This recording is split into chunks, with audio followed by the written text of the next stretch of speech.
see.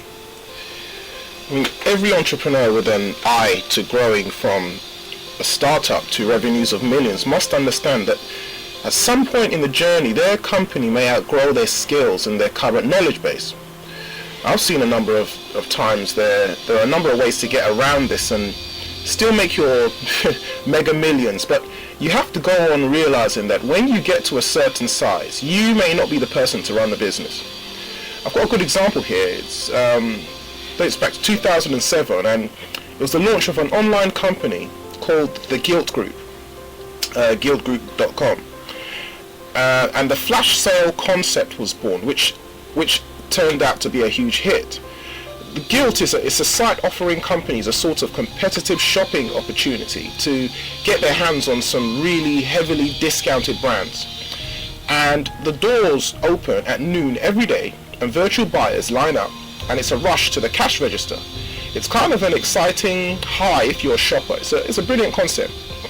So in their glory days, they were noted as one of the hottest startups in New York City. And by 2010, Gilt's revenue rose from 170 million to 425 million. Now that was something to celebrate, but also something that brought about kind of a frightening awakening for some of its founding partners, when they were forced to realize that the company had outgrown their skill sets and they were no longer the right people to be at the helm. So what happened is they brought on a woman named Susan Lin, who is a brilliant woman known for her turnaround on companies, and she served as a CEO. Susan Lin, she has an amazing track record, including her stint as president CEO at Martha Stewart Living when that company took a dive, and she turned that fledgling company around in a year, 18 months, something like that. It was amazing. She had positions also at Walt Disney and ABC. I mean, truly amazing achievements.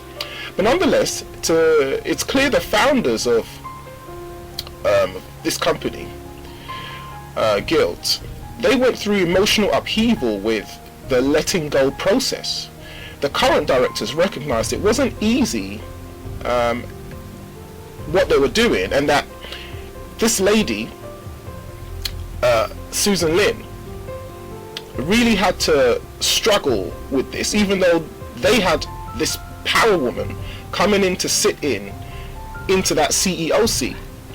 But in the end, they swallowed their egos, and the co-founders who had to run from these positions at Gilt, they became the strategic advisors. So that's what's happened. So where are they? And they remain there still today. But most importantly, this really facilitated their leap to other ventures. Some became best-selling authors and launched other companies. So it's amazing. So what happened in the end, even though it was an emotional thing for them to give up their role in their own companies, it can be a heavy awareness for unprepared entrepreneurs. But if you play your cards right and let that ego take the back seat, some incredible things can happen, just like it did for these co-founders. So it can help to have some kind of approaches that cure this issue of outgrowing your strengths. And it's really about seeing where the skill sets shift and why it's necessary to bring in different people at different stages of your growth.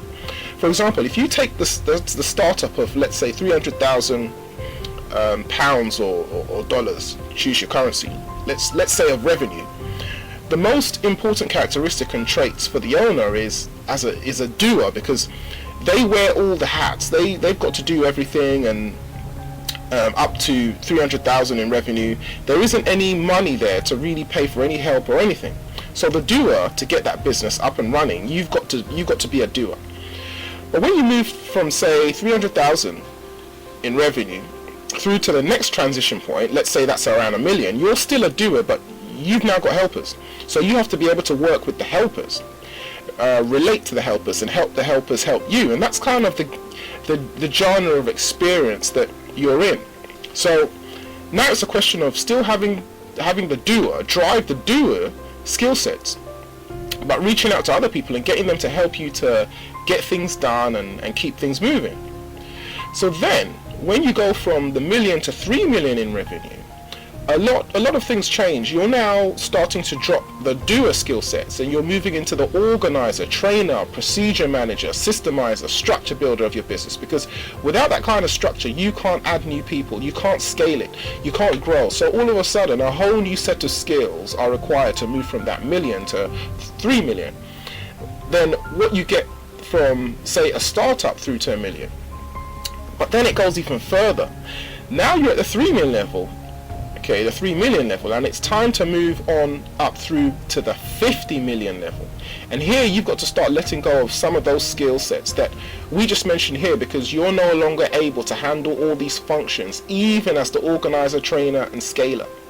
So you have to start laying that off on other higher skilled people. So now you become almost like a visionary. You become a mentor to your people. You have to learn to work at a distance from the problems. You're not the hands-on person.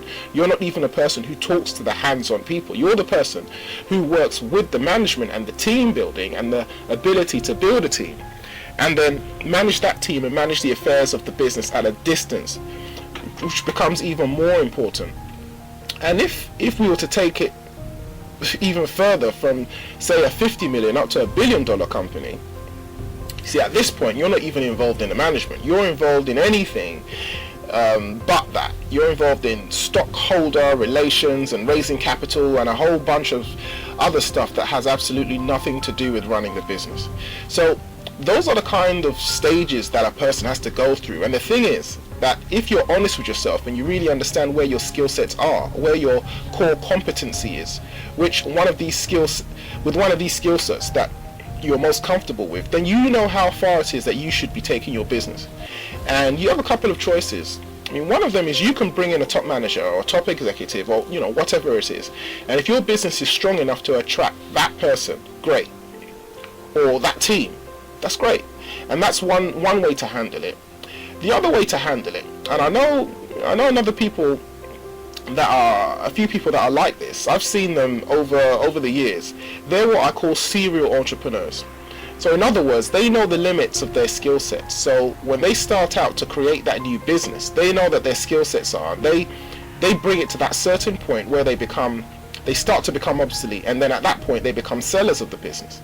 They take their capital gain, which is usually it's a pretty big number compared to the profit of the business, because that business will be sold even as a non-public company for 4 to 5, maybe even 6 times annual profit. So they cash out what the business would have earned them over the next 4 to 6 years, and they go and start another venture or enter a company at the level of their core competency, build it to a limit of their core competency, and then sell out from there. So the point is, these people are highly successful because they recognize their limits and they work within those limits and they optimize those limits for their ultimate benefit. And there's a tendency of entrepreneurs to think they can do everything, and that's an unfair expectation of yourself. The idea is not to do everything, it's to do what you're really good at. It's to do what you really frankly enjoy.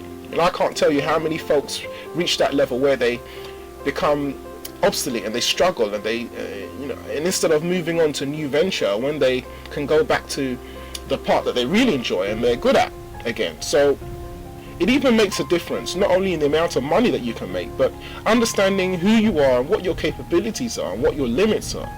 Even increases the happiness quotient, if you like, in your life. And that's what's important, really. It's what you're doing, what you love to do, what you have freedom to enjoy it. And when all that stops, when you don't have the passion about going to work and feeling like you can play a little bit with life and in work, then it's not really worth it anymore. And that tells you it tells you that you're not any longer in the right seat.